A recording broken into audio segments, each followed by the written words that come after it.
My name is Saima Khan. I'm from India, Maharashtra. I'm a student, and besides being a student, I'm the co-founder and president of Step Up Dubai. So Step Up Dubai is basically a youth organization by the youth for the youth.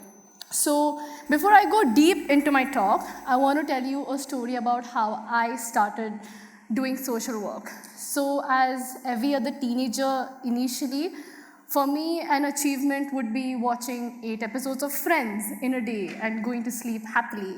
It's still an achievement, I mean, very few people do it.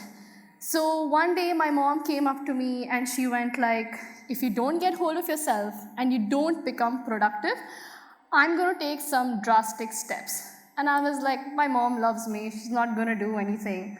Shockingly, the next day she snipped the Wi-Fi and took my phone. And I felt like a nomad in a jungle. I'm like, what am I going to do with my life now? And that's when I Googled up how to be a creative teen, how to be a good teen, how to be a teen who invests her time in good stuff. And that's when I came about few volunteering initiatives. So I was like, okay, so I shortlisted 3 volunteering initiatives. And the best one was the initiative that provided you free food, free shirt, and a certificate. I'm like, yeah, I'm gonna go for that one because I'm not someone who was really interested in giving back to society until then. So I went for my first event with this, like, oh my God, I'm gonna go home and I'm gonna get back my privileges. But as soon as I went for the event, that's when I realized that this is something I want to do. I want to be a social entrepreneur. I want to do good for the society. So after I came back, yes, I did get my privileges, but that didn't stop me from doing good work. So that's my story of how I got into social work. So today I'm here to tell you that do what you love, and that's the only way you're going to have your own successful $1 million businesses. So hopefully by the end of this road, you will be confident brand ambassadors of your own initiative with a successful game plan. So now let's get started. So this is the initiative scale. The small stands for people who are extremely disinterested. The least they can do is small. And large stands for the extreme entrepreneurial quality. So now when we move to small, we have 2 choices. One is we sign up with existing organizations like Dubai Cares, SNF, Al Manzil, etc. So this will help you understand how different social initiatives work and which initiative is close to your heart. The second one would be counseling. So some schools, companies, and universities don't really have anything for children and their employees to do their own CSR and social work. That's where you can be the game changer.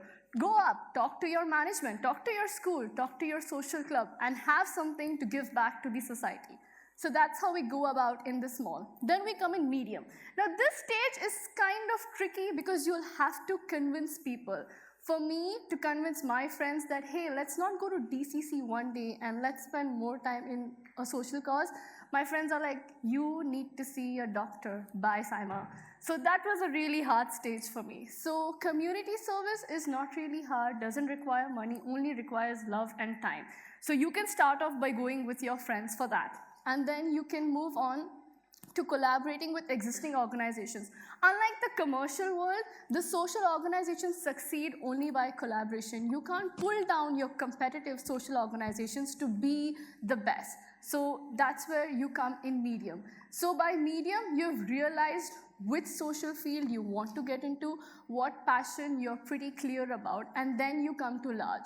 This is when you realize that you want to do this and there's no turning back. So for me, in small, I realized that I was more keen on helping special needs children and adults.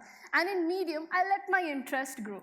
So when I came to large, I decided, you know what, I'm going to launch an organization where the youth helps the youth, especially the special needs children. So on June 2015, Step Up Dubai was born after much difficulties. So the kind of obstacles I faced, to list a few, would be age. So when I started Step Up, I was 16. So it was extremely confusing for companies and employees to see, oh, a 16-year-old girl walked in to ask just for 50,000 dirhams for an event. they're like, yeah, you need to go to school, child, this is not your place. So that's your first phase of rejection. Yes, your age is important, but people will turn you down for that.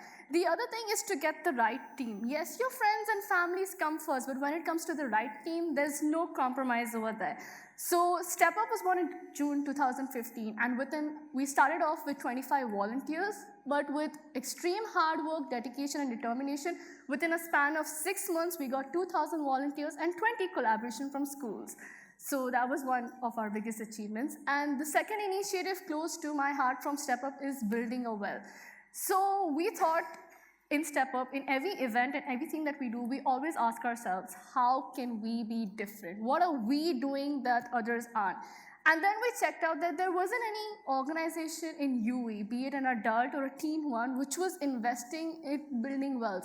And global poverty is the first sustainable development goal of United Nations. So that's when we realized, you know what, building a well is too expensive. Let's start off with the hand pump. So we went on to building a hand pump. So our first hand pump was in Nepal, and then we moved to Pakistan and Bangladesh. And now we're entering the Guinness World Record for the first youth organization to build 50 wells in a span of 5 years. Thank you.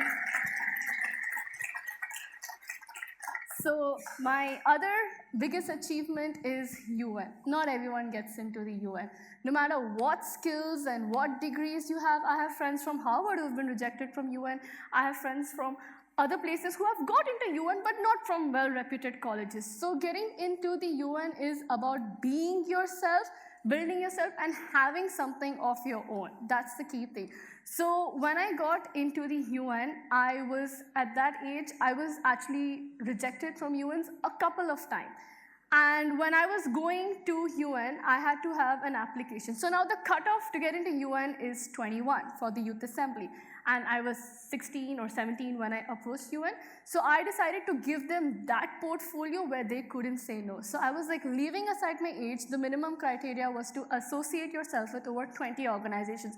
But by the time I reached UN, I was proud enough to say that I've associated myself with 75 well-established organizations, and that's how I got into the UN. Moving on, there's a certain entrepreneurial zest that you need to help you succeed. So coming down to failures, I'd like to tell you a funny story. So MUN is Model United Nations. It's a simulation of the UN, not exactly the UN, but they're linked with the UN. So when I went to school and I auditioned for MUN, I was rejected. That was about 10 times because I was underqualified.